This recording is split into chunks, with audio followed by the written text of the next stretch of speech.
Alors, chers auditeurs d'LG One Radio, on est de retour sur Spoken Word cette fois. Après ce beau petit morceau, nous allons passer à un invité qu'on a avec nous. Donc cet invité, on le contacte. Il est vraiment loin, cet invité-là. On va dire qu'il est au Royaume-Uni, c'est ça? Exactement. Donc, il est en Angleterre.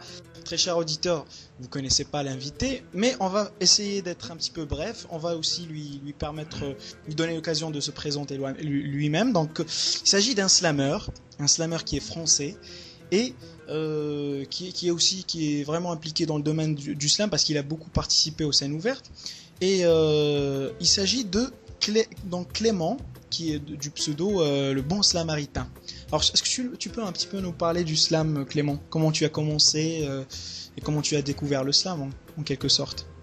Alors moi j'ai découvert le slam il y a quelques années déjà à Bordeaux. Voilà, je me suis pointé avec des poèmes que j'avais écrits depuis quelques années dans une scène ouverte animée par un collectif de slammers qui s'appelait les Lyricalistes. Et puis ben, en fait ça m'a donné envie de revenir déclamer des textes. Euh, Plus que, enfin voilà, ça m'a donné envie de continuer à faire ça, de continuer à assister, à participer et à échanger des mots et des émotions avec les gens à travers les mots, quoi. Et est-ce que cette rencontre a changé ta vision du slam, en quelque sorte? Non, parce que moi je connaissais pas le slam avant. Enfin, je connaissais pas je ne connaissais pas enfin, j'avais pas de vie, j'avais jamais entendu parler de ça. Je connaissais pas le Grand Corps Malade, je connaissais pas Abdel Malik ou toutes les associations qui font partie de ce mouvement slam. J'étais vraiment, bon, voilà, quoi, moi j'étais ailleurs, dans un autre univers par rapport à ça. Donc ça a été une vraie découverte. J'ai pas eu de, voilà. Non, ce qui a changé ma vision du slam, c'est le côté concours. J'ai découvert bien plus tard, quoi. Ah, d'accord. Parce, Oui, oui, vas-y. parce que bon, bah, voilà, enfin, moi j'ai découvert donc ça par les scènes ouvertes. Et c'est que plus tard que que j'ai appris que le slam de poésie c'était d'abord et avant tout euh, des concours et pas des scènes ouvertes, tu vois. Et voilà, c'est un peu bizarre, mais c'est comme ça. Alors que moi j'avais grandi dans le slam en pensant que c'était d'abord et avant tout une claque euh, émotionnelle qu'il à prendre en pleine tête, quoi. Voilà. Voilà. Et disons que ce fut un déclic, quoi. Euh, T'as attrapé la fièvre du slam, on va dire. oui et non. Oui, oui, si, oui. Disons que pour moi, je le vois plus comme une tribune d'expression populaire. Tu vois, c'est l'occasion pour nous de prendre la parole et de la prendre, enfin, sans pression aucune, tu Sans vois, complexe.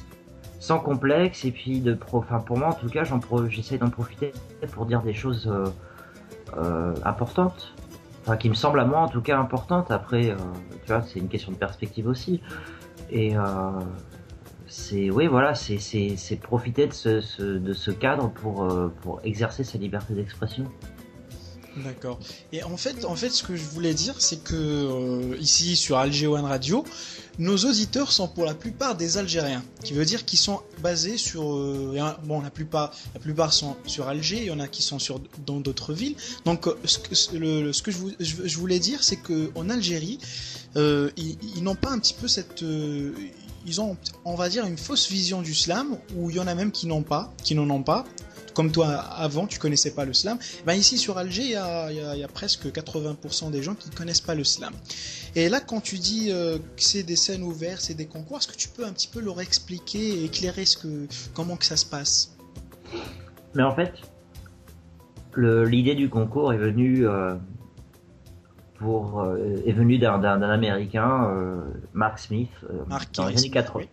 ouais, dans les années 80, et qui voulait en fait, par le biais du concours, mais pas le concours compétition, mais le concours jeu, d'accord. Il fallait que ça reste un jeu. Voilà. Euh, pour faire participer le public de manière plus interactive avec les gens qui passent sur scène. Et donc comment ça se passe? Eh bien, en général, c'est 3 à 5 jurés choisis au hasard dans le public qui peuvent donner des notes de 0 à 10. de 0 à 10, virgule autorisée, etc. À la fin de chaque texte. Sachant que chaque poète qui passe n'a droit qu'à 3 minutes de temps de passage pour déclamer son texte. Sachant qu'après les 3 minutes, il y a des points de pénalité, puisque voilà, c'est les règles du jeu, etc. Et puis ben voilà, à la fin, en fonction du nombre de participants, en fonction voilà, du temps qu'on a, en fonction du lieu, etc. Les modalités, le tournoi se déroule soit par poule, soit les uns après les autres, et puis on fait le total et celui qui a la meilleure note gagne. Soit c'est par poule, et après il y a des finales, etc. etc. Voilà comment ça se passe. Et c'est le même cas en France aujourd'hui. Il y a voilà, c'est quand il y a des concours, ça se passe comme ça. Et on va dire que ça fleurit puisque là, toi en France par exemple, tu es d'où? Moi, en France, je suis d'où? Ouh là là, c'est une question compliquée tout ça. J'ai habité Bordeaux très longtemps. Voilà, ma dernière par exemple, adresse. à Bordeaux, on va donner comme exemple. Est-ce qu'il y a beaucoup de scènes ouvertes ou de concours slam? À Bordeaux, il y avait beaucoup de scènes ouvertes. Il y avait je crois qu'on a pratiquement jamais fait de concours en fait. On a dû en faire peut-être 5 en 7 ans. D'accord. Voilà, voilà, parce qu'après voilà, c'est aussi une question de choix de la part de ceux qui animent, qui organisent ça, quoi. Et voilà, à Bordeaux, la culture, c'était de faire des scènes ouvertes plutôt que des concours pour pas qu'il y ait d'esprit de compétition et voilà. Et t'as déjà eu l'occasion de participer à un atelier de slam? Oui, D'accord. Et ça se passe comment en fait les ateliers en France? ça dépend. Ça dépend de qui anime, ça dépend des participants aussi, parce qu'encore une fois, c'est un échange qui se fait. Ça va être d'abord. Enfin, l'idée c'est, les ateliers d'écriture slam, l'idée c'est quand même d'abord et avant tout de transmettre une passion. D'inculquer. De transmettre. De transmettre la passion de l'écriture, mais pas de l'écriture pour l'écrit. De l'écriture en essayant de garder toujours en tête que c'est une écriture qui se tourne vers l'oralité. Donc c'est pas un langage. Il faut pas. Non, excuse-moi, En fait, en quelque sorte, on apprend aux poètes de se focaliser sur la sonorité de ces poèmes, quoi. Disons, moi quand je participe, quand j'anime des ateliers ou quand je suis simple participant élève, j'essaye de me focaliser non pas sur les sonorités mais sur le sens des sons. Mhm. Et pas, bien sûr que les sonorités seront importantes, mais vraiment sur le sens des sons et comment le transmettre de la façon la plus appropriée possible, à l'oral et pas à l'écrit, à l'oral. J'essaie de garder en tête que c'est toujours que l'écrit n'est qu'une traduction de ce que je veux dire à l'oral et pas l'inverse, quoi. Et quand tu dis le sens, c'est-à-dire que moi ce que je comprends par là, c'est quand tu appuies. Par exemple, je te donne un mot, slamaritain. Quand tu appuies le mot, la lettre M, donc quand tu appuies dessus, ça a un sens. Ça veut dire que tu exprimes quelque chose, quoi. Ou dans une phrase, par exemple, tu vas dire j'ai cueilli une fleur. Tu t'appuies sur le mot fleur. Et là, non, je vais m'appuyer sur non parce que à partir de moi dans ma vision des choses, quoi, c'est à partir du moment où je passe à l'oral, j'utilise le verbe puisque je parle aux gens. Je m'adresse aux gens. C'est pas juste des mots que je vais déclamer en l'air comme ça, juste pour écouter les sons sonner. C'est pas ça qui m'intéresse le plus quand moi j'écris. Ce qui m'intéresse, c'est de pouvoir m'adresser aux gens. Et pour s'adresser aux gens, l'essentiel, c'est d'avoir le verbe. C'est l'acte qui va être posé, qui va être important. C'est pas tellement comme tu dis, j'ai cueilli une fleur. Pour moi, dans l'important là-dedans, c'est j'ai cueilli. Voilà. Tu vois. Mais après, voilà, c'est toute une. Là, on est en train de partir dans des débats qui peuvent durer des heures et des heures encore. Je te l'accorde. Une autre petite question. Le bon Slamaritain, pourquoi ce surnom? Pourquoi ce surnom? Parce que c'est un hommage à mes parents.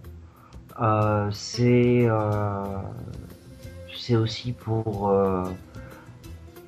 aider les gens à rentrer dans mon univers poétique, pour ceux qui ne me connaissent pas, parce que voilà, c'est quand même très culturellement, c'est très significatif quand même. C'est pas innocent comme choix. Ça a une référence très claire dans beaucoup de cultures autour de la Méditerranée, n'est-ce pas? Et que c'est un jeu de mots, donc il y a tout de suite cet appel à la poésie, et que il a le bon goût d'être facilement traduisible en anglais, et, qui est pour moi, tout sans perdre de son sens en fait, voilà. Et en parlant d'anglais, moi j'ai eu des échos qui disent que tu es un très très bon slammer en anglais. Un très bon slammer, je sais pas, écoute, mais en tout cas oui, j'écris en anglais. Tout autant qu'en français, enfin pas tout autant. Donc j'ai moins de slam en anglais qu'en français, même si j'écris depuis que j'ai commencé à écrire, j'ai écrit à peu près la moitié de mes poèmes et de mes textes et de mes chansons en français et l'autre moitié en anglais, quoi. D'accord. Et quand tu dis chansons, ça veut dire que tu as écrit des chansons? C'est-à-dire que c'est des textes qui sont pensés pour être mis en musique. Alors tous ne le sont pas, parce que j'en ai écrit beaucoup. Et c'est toi qui les chantes? Non, parce que je te dis, tous ne sont pas mis en musique, donc voilà. Et puis certains, je les ai écrits pour des groupes avec qui je jouais avant, et que donc, moi j'étais à la batterie, j'étais pas chanteur, je suis pas vraiment chanteur, j'étais à la batterie. Le rythme dans la peau. On essaie, on essaye d'avoir le rythme, ouais. Très bien. Donc, alors, voilà. Moi, ce que je te propose, Clément, c'est d'aller écouter un bon morceau slam, hein. Ouais. Et ça permettra aussi aux auditeurs d'écouter un petit peu, parce qu'on en parle depuis tout à l'heure, le slam. Et puis le slam, c'est ça. Errant sur les continents arides de ma page blanchie, là où habituellement les mots s'y déhanchaient. C'est l'automne dans mon stylo et les feuilles tombent de mon art. C'est l'hiver dans mon cerveau où souffle le blizzard. Les mots s'écoulent dans les infiltrations de mes synapses. De 3 heures que je tourne en rond et pas une foutue syntaxe. Les mots me boudent, ils impriment mes phrases synicopées de la lettre. Sur un coin de la feuille, ma plume pleure de l'encre et haleine. La rébellion s'organise, 3-4 mots en tête de phase, de phrase, réunion de crise au sein de mon écriture. Sujets et verbes se battent par rature interposée. C'est rime contre prose juxtaposée. Le combat linguistique est fratricide. Des armées de mots restent à terre sur le papier livide. Alors j'ai levé les yeux vers les lacs éternels. J'ai trempé ma plume dans l'encre bleue du ciel. Et le jus en humecta mes paupières. Un mot était né du fin fond de mes enfers. Allez leur dire que de ce désert je suis revenu en vie. C'est l'heure à présent de mettre les points sur les i. Je croiserai la plume avec quiconque souhaitera combattre. Puis je déposerai des offrandes au beau milieu des astres. Hey toi là-bas, c'est quoi ton nom? Hein, moi? Mehdi. Je te propose un défi, un combat de diction. Mais ne me dicte pas de manière dialectique les didascalies squelettiques des dictionnaires. Tous les dictons, les dires de con, les contradictions et ta vision dialectique des vers. J'ai l'éthique du visionnaire. Sur ce, je te laisse t'enliser dans ton analyse. Moi je vais prendre du bon temps avec Anaïlise. Allez, ciao, peace.